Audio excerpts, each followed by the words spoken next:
All right. It looks like we are all here in the webinar space, so we can go ahead and get started. First off, thank you everyone for joining us today for this EcoCareers Summit. We're excited to have you and to delve into the transportation sector here with our lovely panelists. To kick us off, we are, my name is Anita Singh from the National Wildlife Federation. I am a field educator here, and I have had the pleasure of working closely with Sarah T this year on our Eco Green program. And I will be moderating this career panel. As I mentioned, it's focused on careers in transportation. And the transportation sector is wide and vast, from moving goods and people, as well as related industries, such as automobile manufacturing. It's a major economic driver, representing approximately 10% of the US labor force, according to the US Department of Transportation. It also represents a major opportunity to pursue sustainability and climate impacts. As the EPA notes that the transportation sector accounts for about 27% of US greenhouse gas emissions. In this panel, we'll be hearing from our 4 professionals here with us today with varied careers within the transportation sector and their advice to you all, students and young people, as you may be seeking to work towards a cleaner, greener transportation sector. We want to thank GM for sponsoring this panel. Among the other sustainability initiatives, such as increasing EV assembly capacity, investing in EV charging stations, climate equity projects, and sourcing energy from renewable energy sources, GM and the National Wildlife Federation have had a long-standing collaboration through our Eco Green Schools program, as I mentioned earlier, as well as our Climate Equity Collaborative that presented yesterday.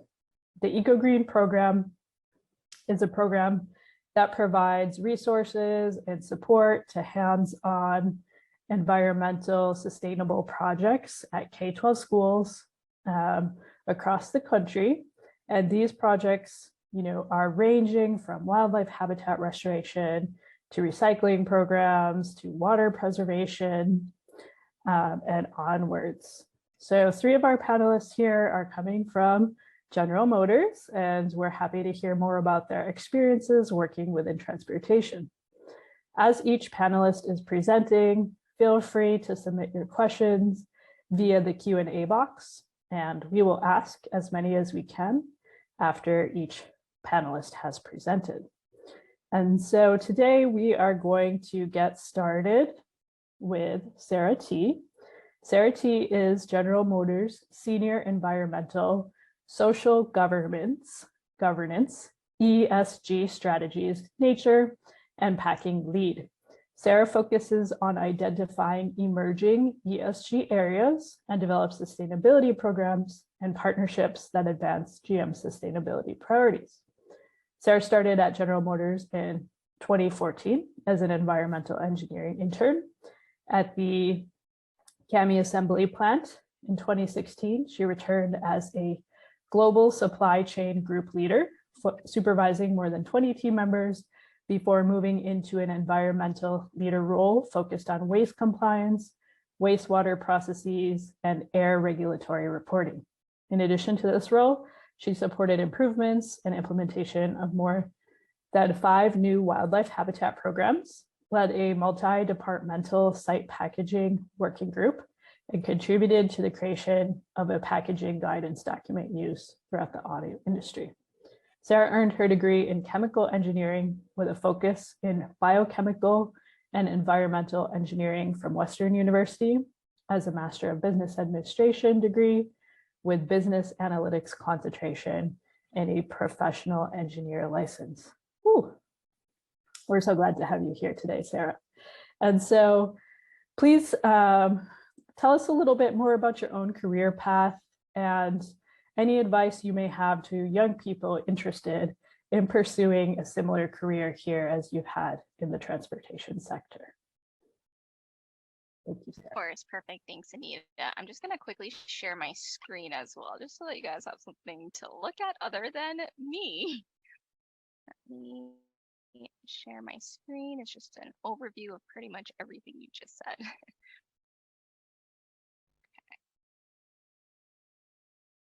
Can you see? Let me just move you guys over. Yeah, it looks like it's sharing properly.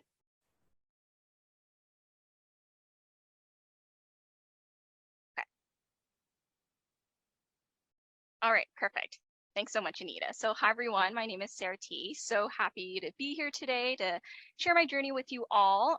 Just a little bit about me before I get started, though. So I'm actually based in Canada, my hometown being in Toronto, Ontario. Some of the things that I enjoy doing outside of work for fun is food. I really do enjoy eating and trying different foods and different types of cuisines, traveling to see the world. I just feel like there's so much out there to learn and explore. I also enjoy being outdoors, going camping during the summer. So that's coming up, doing yoga to de-stress. And I also like to snowboard and read. So just to jump right into it, in terms of my education, I attended the University of Western Ontario and got a chemical engineering degree. Funny enough, when I first started chemical engineering, I thought it had more to do with chemistry. I thought I was good at chemistry, wanted to do it. Turns out you really only end up taking like 2 to 3 chemistry courses. I did still enjoy it. I did the biochemical and environmental engineering option that we had available. And really that just meant that I took a couple of specialized courses that were focused in on those areas. And then recently, just this last year, I finished my MBA, which is the Master's of Business Administration. And then I did this in the Business Analytics Leadership stream. I decided to do this part-time while working the last couple years, really because I enjoyed the one business class I did take during university and wanted to be able to understand what makes an overall business tick and just to kind of get a better picture of the business world overall. And then in terms of my actual career journey, so Anita already spoke to most of it. So as she mentioned, I started off as an intern at one of GM's assembly plants as an environmental engineering intern. Really, I had such a positive experience. It was my first real job, I would say. I mean, I had jobs in high school here and there, but I would consider this my first real industry job and was kind of my stepping stone into GM. When I finished school, I worked for a short period at a construction company as a project coordinator, originally thinking that I really enjoyed the project work that I did as an intern. It didn't end up being a great fit, but it did lead me back to GM, where I then worked as a global supply chain group leader on the floor. Basically, what that means is I supervised 3 different teams and essentially had to ensure that the team was being productive and efficient with delivering parts to the line so that our production team could then carry out the assembly of the actual vehicle. And then from there, I ended back on the environmental team and stayed there for quite some time working as an environmental engineer. My major focus areas were waste. That took up the primary chunk of my time. I was largely responsible for ensuring we met our landfill free and then our zero waste goals for this specific plant that I was based out of. I helped to ensure wastewater operations optimization, making sure that everything was running smoothly. And then I also did some air compliance reporting, like greenhouse gas, as an example. I got to work on some pretty cool projects. I really enjoyed that position, but really I wanted to be able to make a bigger impact on the sustainability side for not just one plant, but for like the organization as a whole. So that kind of led me to my current role now, working as the Senior ESG Strategies Nature and Packaging Lead.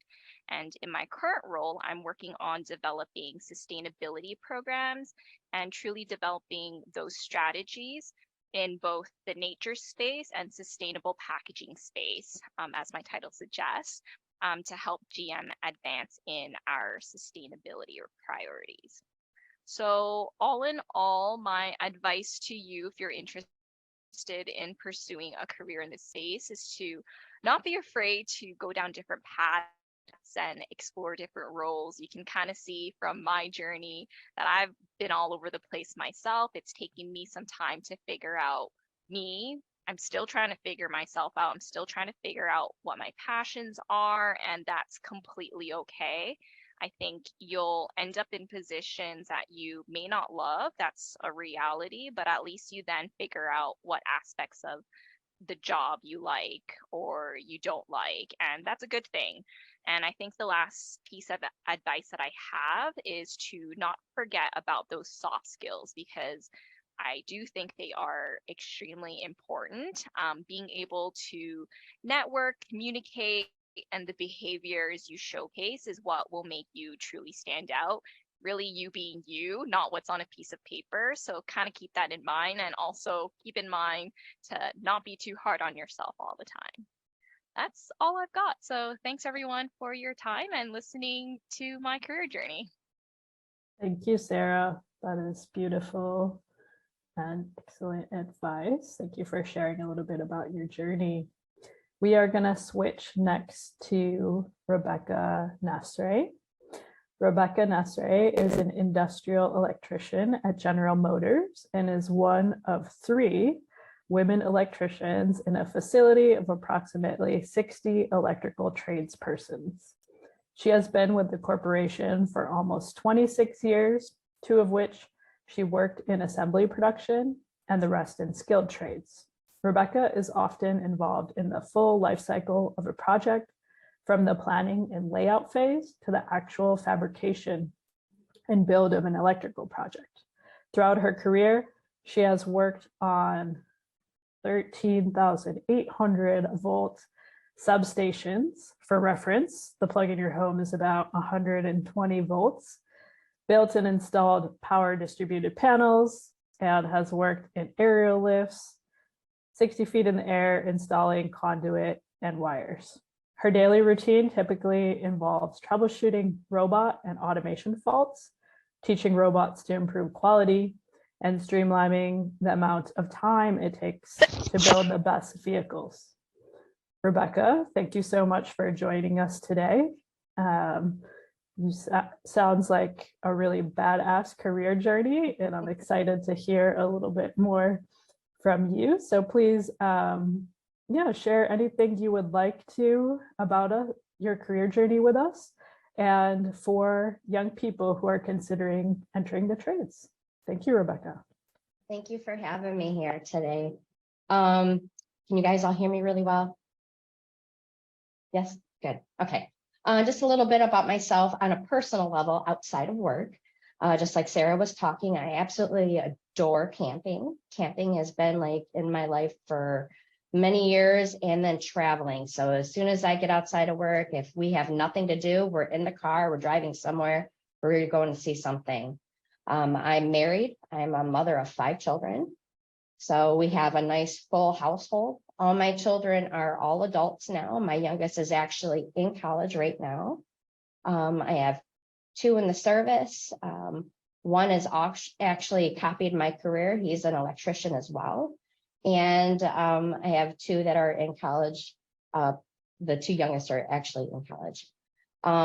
To give you a little backstory of how I ended up on the skilled trades path, which is normally not something you hear from females.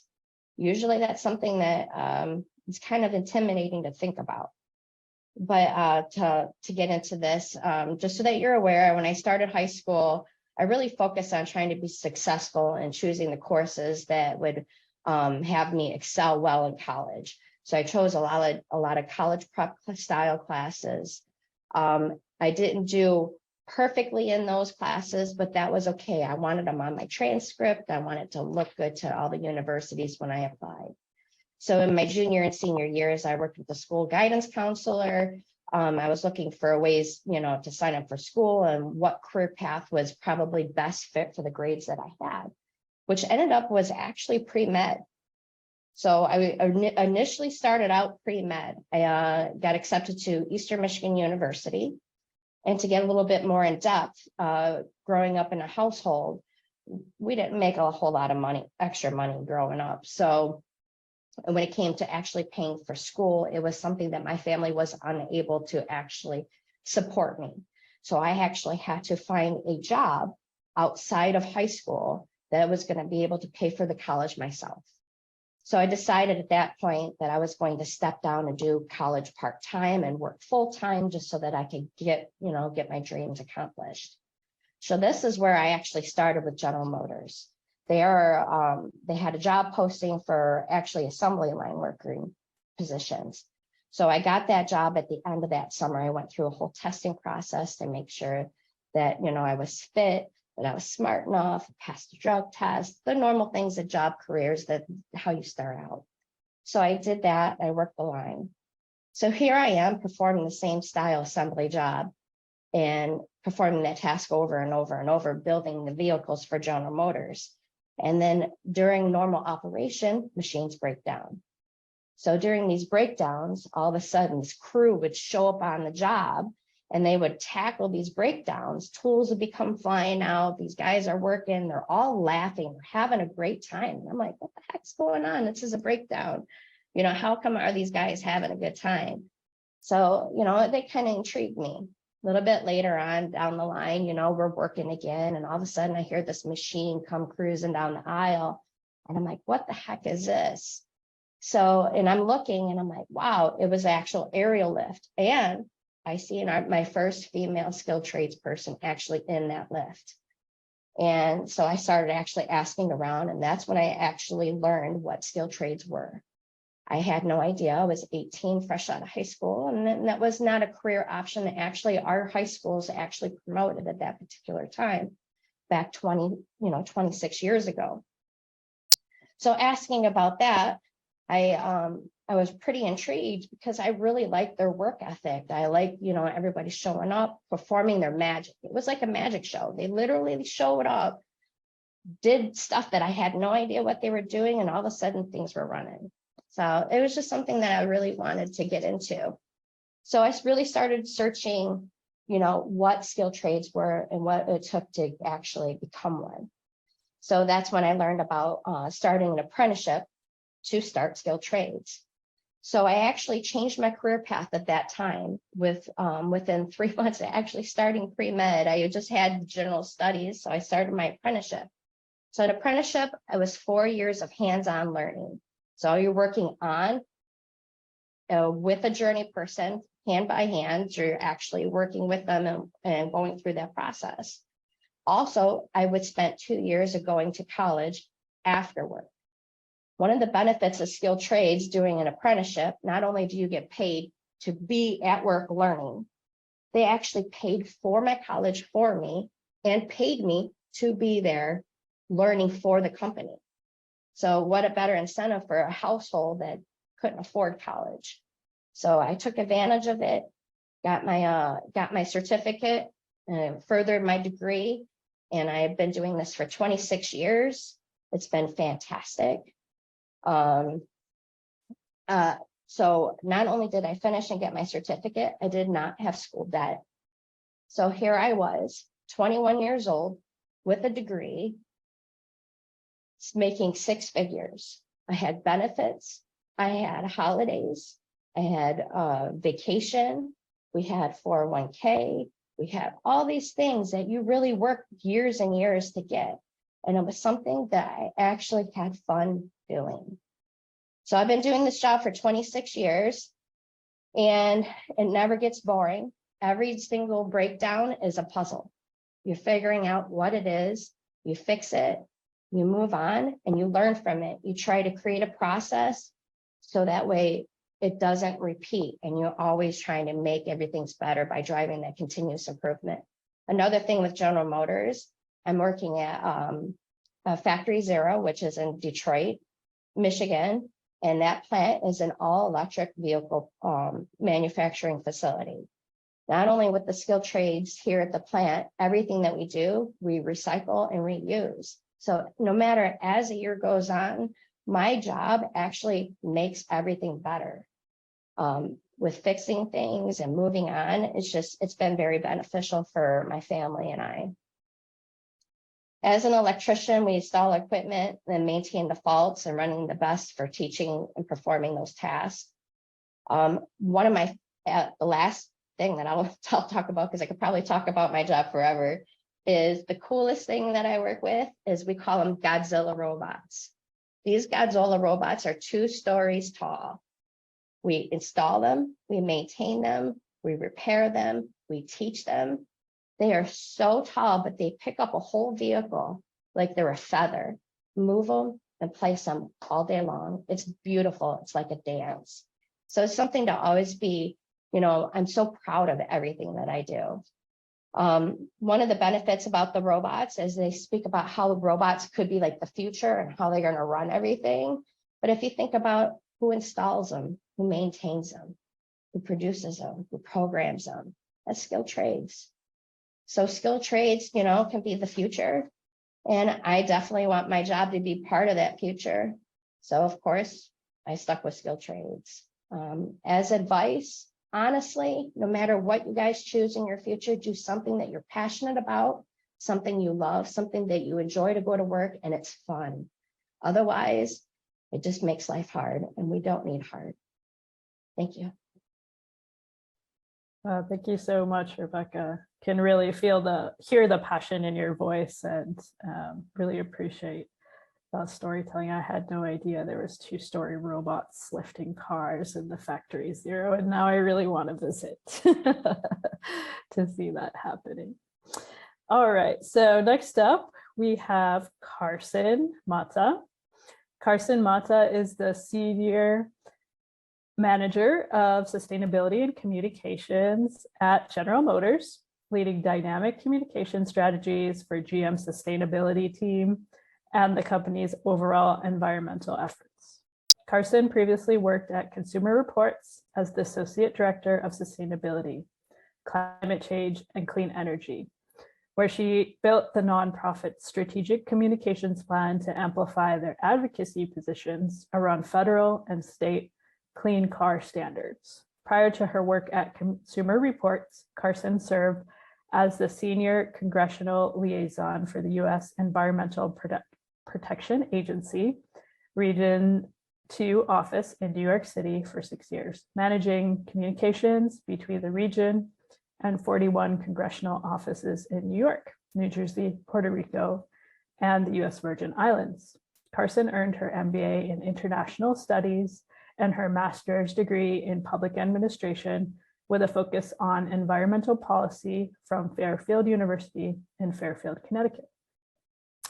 All right, so Carsen, I'm going to invite you into the space to share a little bit about how you've gotten to where you are today and any advice that you have for young people looking to enter this field. Awesome. Thank you so much, Anita. I'm going to attempt to share my screen so you guys have something to look at like Sarah did.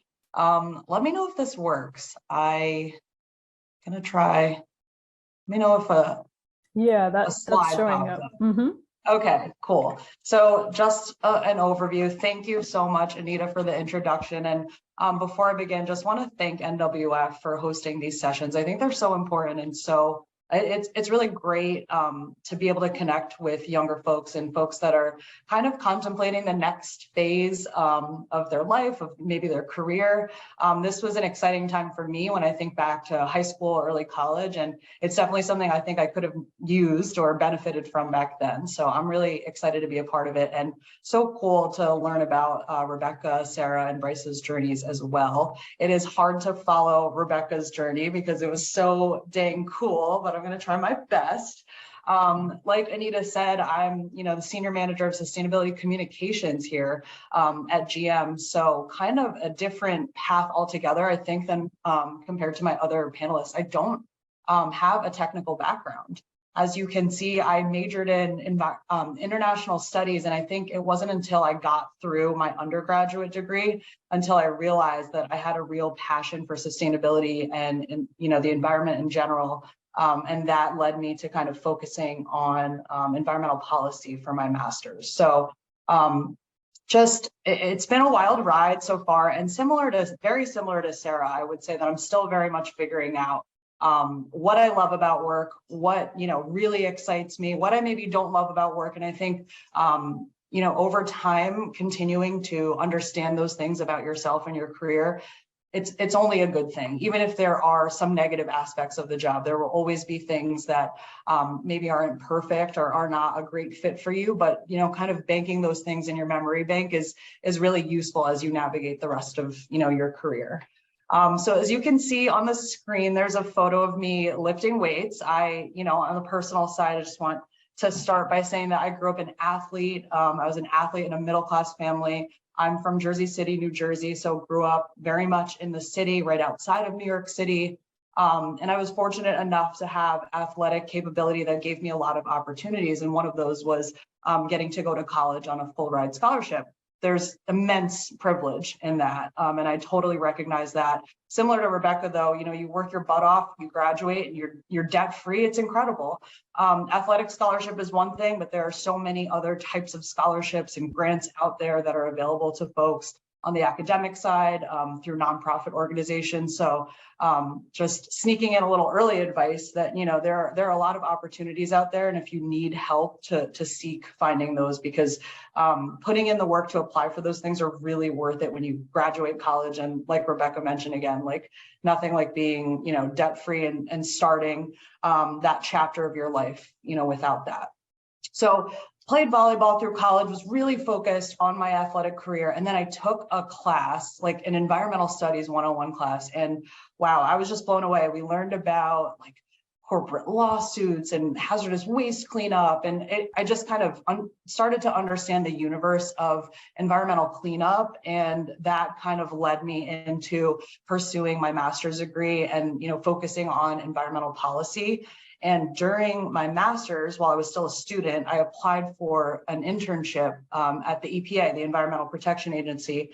And sort of weird timing, really felt like a meant to be moment. My grandfather that passed away, right the week before I was graduating from my undergrad degrees, he used to work he was in the Coast Guard, and then he was a postal service worker. So he always told me you should get a job with the government. You should just try, try it out. And I'm telling you, I never really even thought, what am I going to do after school? I knew I was really passionate about the environment and sustainability and sustainable practices. But then this opportunity came up and he passed away. And then I got this notice that I was selected to interview for the internship. And it felt very meant to be, because I was competing against, a bunch of other candidates. And for federal government jobs, our military and veteran folks out there actually they get put on a list and they get risen to the top of that list. They kind of get first pick. So I had to compete with those folks. I was basically on a second tier list to military or veteran competitors, and I got the job. And I always thought that was my grandpa doing me a solid. I had no idea it was going to lead me into, learning more about PR and media and connecting that to sustainability and environmental cleanup.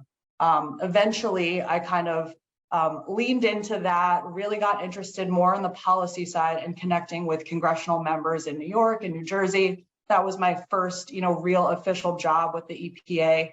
And then, I just decided I had been there for 5 years and I loved it, but I was ready for a change.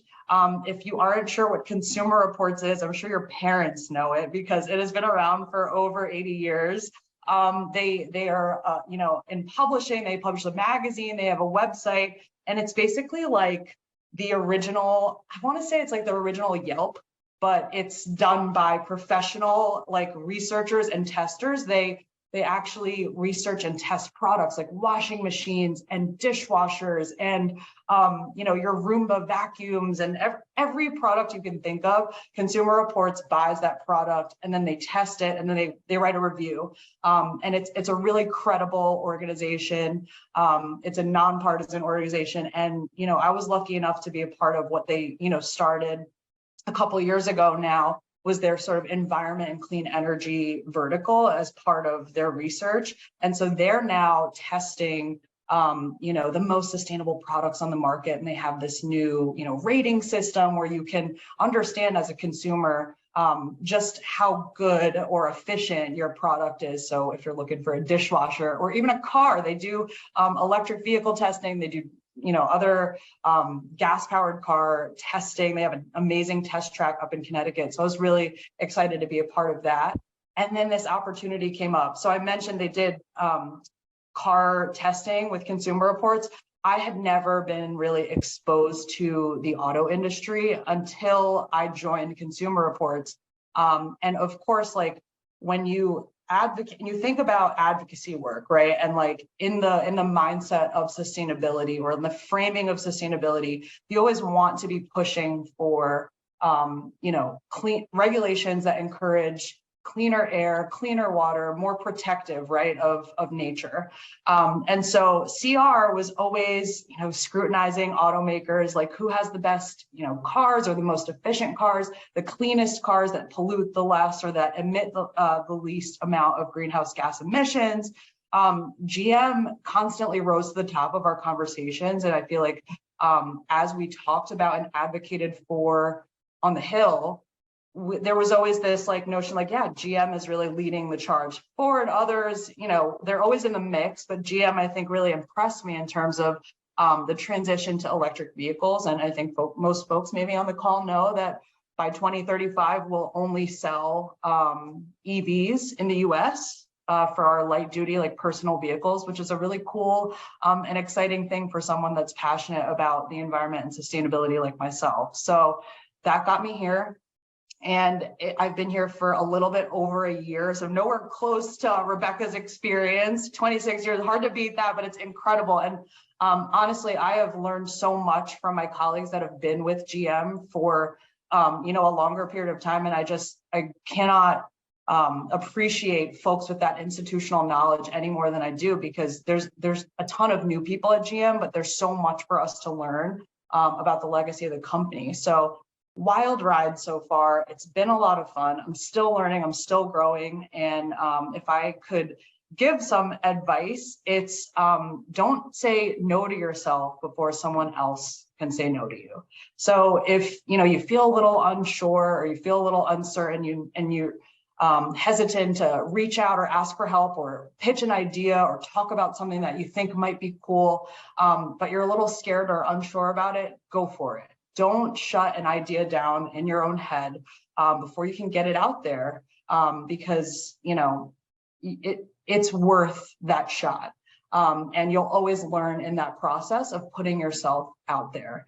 And then another thing that our valedictorian said at Fairfield in his speech was, get comfortable with being uncomfortable. So that uncertainty, if you're feeling like, gosh, I don't know what the next step in my life is going to be, some of the takeaways that I heard from Rebecca, you just keep pushing, and you believe in yourself. And if you're passionate and excited about what you do and you find it to be fun, it is worth the grind. And even if it's uncomfortable at some times, it's worth learning how to kind of sit with that. And it'll make you stronger for the rest of your career, because you all, I think, have a very long way to go in your journey. That's an exciting thing. So I can, like Rebecca, I could go on and on about what I do and how much I love this, but I just, thanks to the audience for being here, and NWF, Anita, David on the back end organizing us. It's a lot of fun to do these things. Just get out there and go for it. I'll pass it back to you, Anita. Thank you. Absolutely. Thank you so much, Carsen, and for your enthusiasm and passion that you bring to this panel. We really appreciate it. Awesome. All right. Last but not least, we have Bryce Nash. Bryce is joining us as the Director of Electric Vehicle Supply Equipment Hardware Engineering at TeraWatt Infrastructure in San Francisco. With more than 15 years of experience bringing electrification to the commercial vehicle industry, he is focused on bringing compelling solutions to customers that accelerate the world's transition to fleet electrification. Most recently, this means pushing new standards forward for megawatt charging systems and supporting EV charging equipment development for fleet customers. Previous to working in EV charging, Bryce spent many years at Daimler Truck working on high voltage powertrain development, starting with hybrid systems designed in partnership with teams in Japan, Germany, and the US. After getting a taste of international working, he and his family took a leap to work in Germany for several years while he led the technical development of Daimler trucks, first in-house designed and manufactured high voltage battery. Bryce, thank you so much for joining us today. And well, you know what to do next. We'd love to hear about your career journey and anything that you'd love to share with the young people who are tuning in today. Thanks for the introduction, Anita. It's super exciting to follow up on this crew because actually there's a GM tie-in. I have not worked at GM, but I'll get there in a minute. I grew up turning wrenches, so you heard about a lot of my engineering experience there in the introduction, but I grew up turning wrenches. My dad was an automotive mechanic, and I worked on cars for years. You know, in high school, that was what I did to make some side cash, and I grew up, you know, doing some local amateur racing and things like that. So there was always cars around me. I ended up going to an automotive engineering school at Kettering University, formerly known as General Motors Institute. So I've got a GM background there as well. My EV addiction. So I am an EV addict. I'm totally addicted to it. It actually started in college, but it was not part of my classwork. It was actually because they had a student racing program. They had two. There was one with the combustion engine and one with the electric motor. And I liked the technology side of the EV stuff. So that's how I actually got started in the electric car stuff. And it wasn't until I went into the professional world, I was working for Freightliner trucks. So I wanted to work in automotive and the West Coast. I ended up working on trucks, which actually wasn't that exciting for me at the time. But my company started getting into this idea. They wanted to make hybrid semi trucks. And I thought, well, this is a perfect fit for me because I love the technology and I learned to really appreciate trying to bring a tool for society. This makes everybody's lives better, not just for an individual having a cool car or something like that. So it was really motivating for me, and I really focused on that. This was interesting because I was actually the first person in the company that was 100% focused on this hybrid truck technology stuff. So it was uncharted territory. And that's something that I learned to really appreciate. And it was a big push for me. So you'll hear the same theme what we heard from some others. This was a stretch. I pushed myself to take on this added thing, but that was also for the company a big thing. They were trying to take on this challenge. And that's something that I think is really important. This was a challenging new technology. It was more responsibility for me, and also had more influence on the product. So that was cool, but it was a push. It was hard to do. And that took a lot of work. I would say when I'm thinking back to what I wish people had said to me, that was a really important part for my career and for understanding what I wanted to do and learning about myself. But I learned that you should always be willing to push yourself to take on the next challenge. You will grow into that. And it improves not only your company, of course, your company grows because of that push as well, but also improves you. And you as a person, you don't change overnight. It takes a long time, and you got to have that daily grind that was brought up earlier. You got to have that grind attitude of like, all right, but that's all part of training. It's all part of improving and growing. And I think that's a very important thing to keep in mind. And then also I wanted to bring up that as I worked at this big company and got more opportunities, I got the opportunity to work in international teams and work in really diverse groups. And I really learned to appreciate that. And I think that's something that I would strongly encourage when you're looking at companies, jobs, schools, whatever it might be.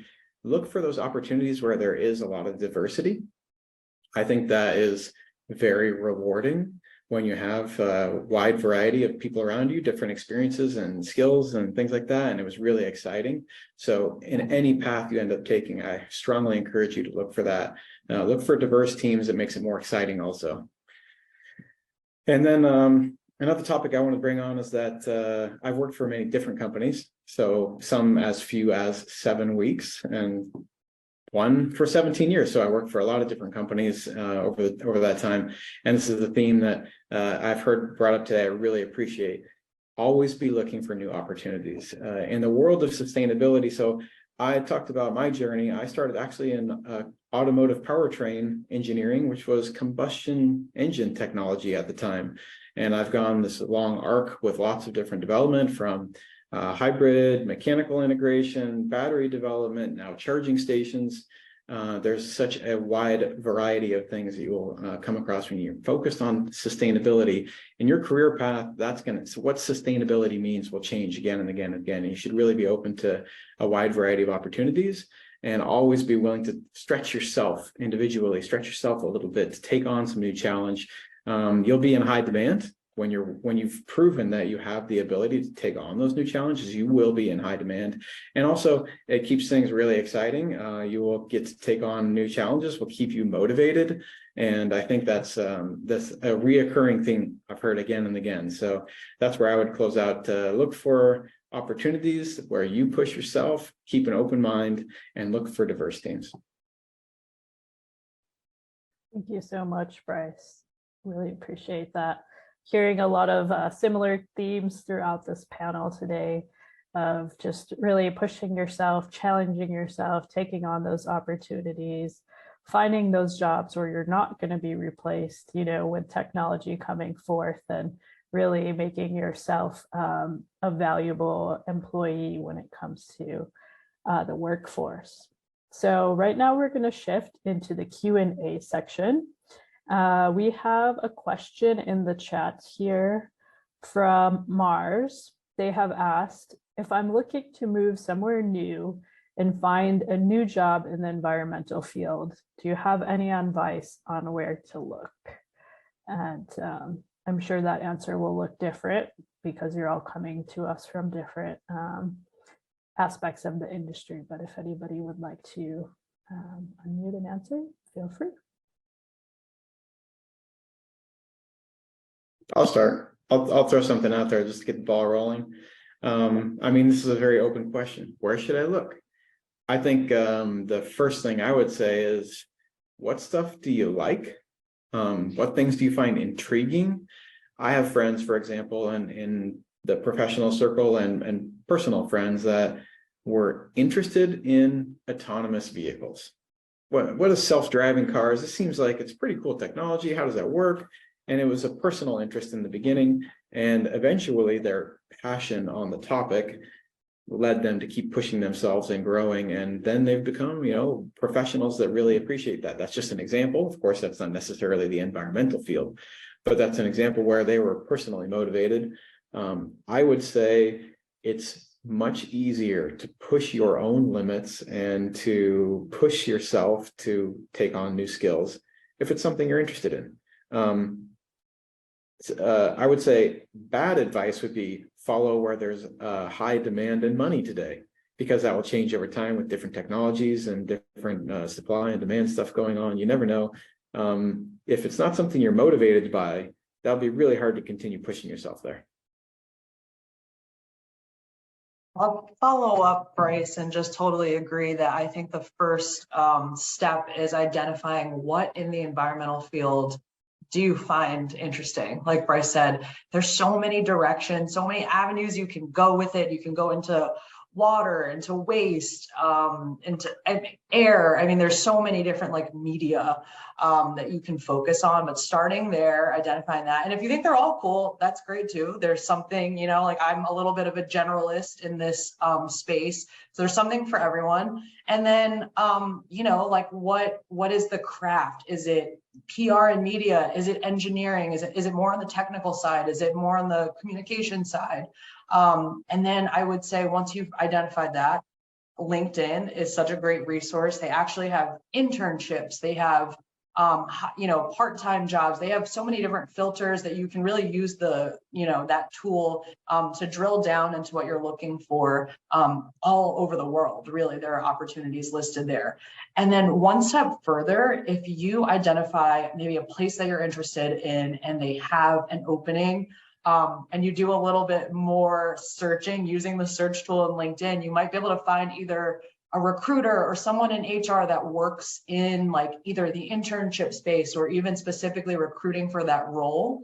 And you can connect with them, shoot them a message. And, you know, those are some extra steps that have actually really yielded a lot of benefits for me, just even from a networking perspective, not necessarily even landing my any of the jobs that I have or that I've had, but just getting to know folks in the industry that you're really interested in is a great place to start. You never know where those connections can take you.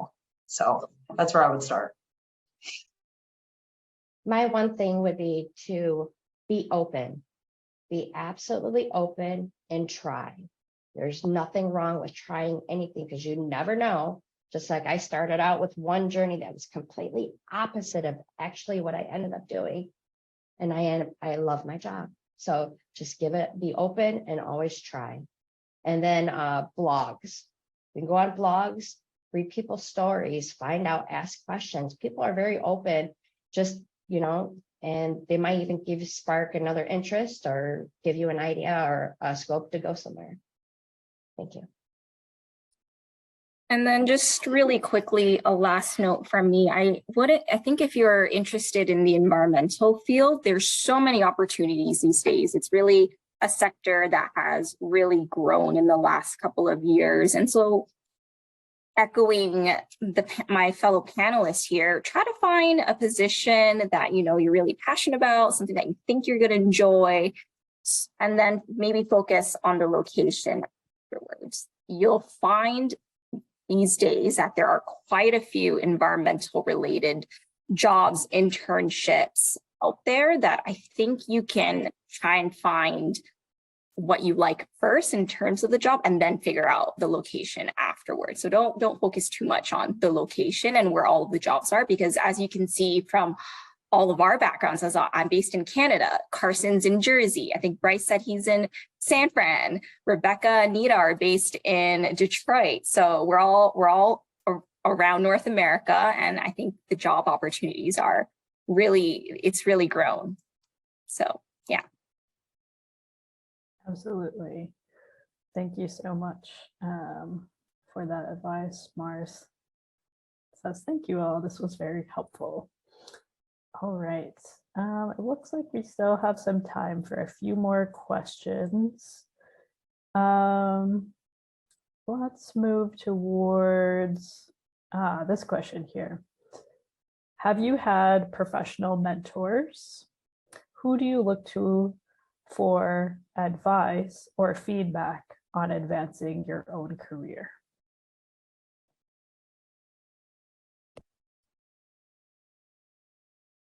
Am I going to be the first one again? Okay, I'll start the ball again. All right. I would say that's a great question. I really like that question because in the beginning of my career, I didn't even know what the hell is a mentor. What does this even mean? So I think looking for people that give you guidance is something that where I have had the best experience is people who care about you as a person and not about like, how do you climb a corporate ladder or what's the best degree to get, but they actually just care about you as an individual.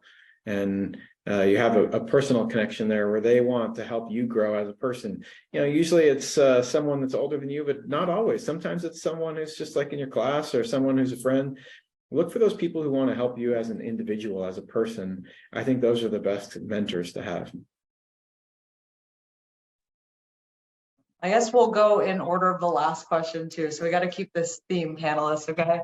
I'll jump in there. I definitely agree with Bryce. In my career, I've stayed really close to actually my leadership. So even when I've left jobs, I'll still catch up over text or a quick phone call to my old bosses. And even sometimes when I'm in work situations currently or considering, you know, other opportunities, I'll ask them because like Bryce said, they care about my development as a person. They have no kind of like dog in the fight for where I end up, and they just want to see me thrive. So if you have trusted friends or, you know, siblings, family members, your parents, look to them and even if you don't agree with the advice, and again, you feel uncomfortable, there's that little phrase there, just sit with that and try to understand why you might feel that way, and be open. Like Rebecca said, all of these things are connected. And I would actually say my mentor is my cousin, Mitchell, who works at Meta. We are the same age. He's 3 months older than me, but you know, we have just gone through our career journeys together. We'll check in with each other. He'll like practice interviews with me. He's really my best friend, and always is someone that pushes me to try to get the best out of myself. And I know that I lean on him a lot to get that out of me. And so, like Bryce said, does not have to be someone, you know, like a guidance counselor or someone at school that's necessarily older than you. If you've just got a good, you know, buddy that's on the path with you, lean into that and really try to get the best out of each other. It makes it more fun to go down the journey. With my case, I really leaned on my family. I was actually 18 when I started in my apprenticeship right out of high school. So, of course, coming right from home, they were my closest people that I went to. The second was actually my peers. So it was fellow people that were actually pursuing the same type of career. So going through the apprenticeship, the other tradespeople, and it's sort of like I became to have another work family. So between home family and work family, that's pretty much who I leaned on. And it works. It really works if you talk. Yeah, no, I definitely agree with all of my other panelists. I think for me, I've only had one formal mentor, like through work, I guess.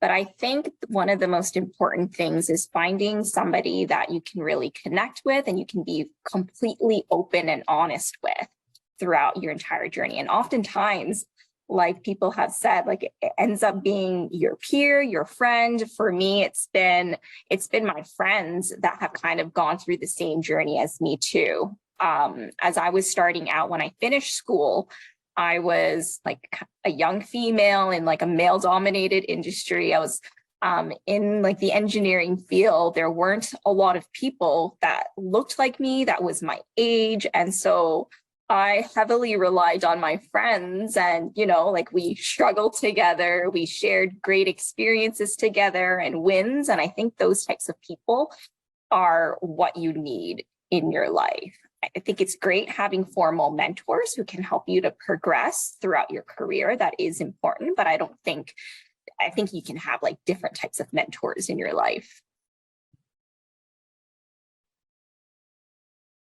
Thank you all so much for that.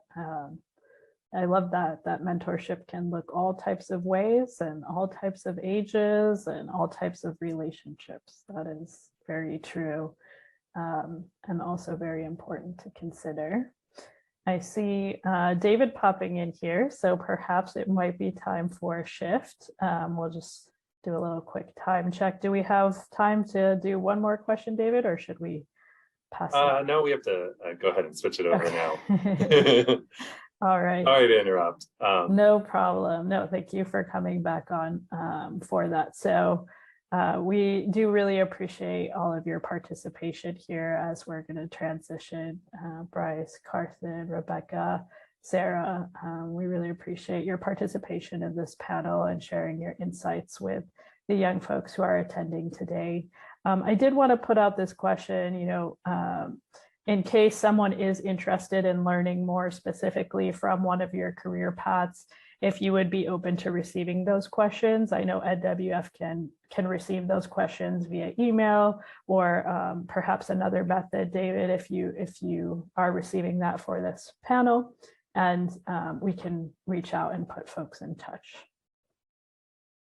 Absolutely. Yeah. And I will go ahead and add the email address, which is simply ecoleaders@nwf.org. If you have further questions for the panel, send them there and we will make sure that they get them.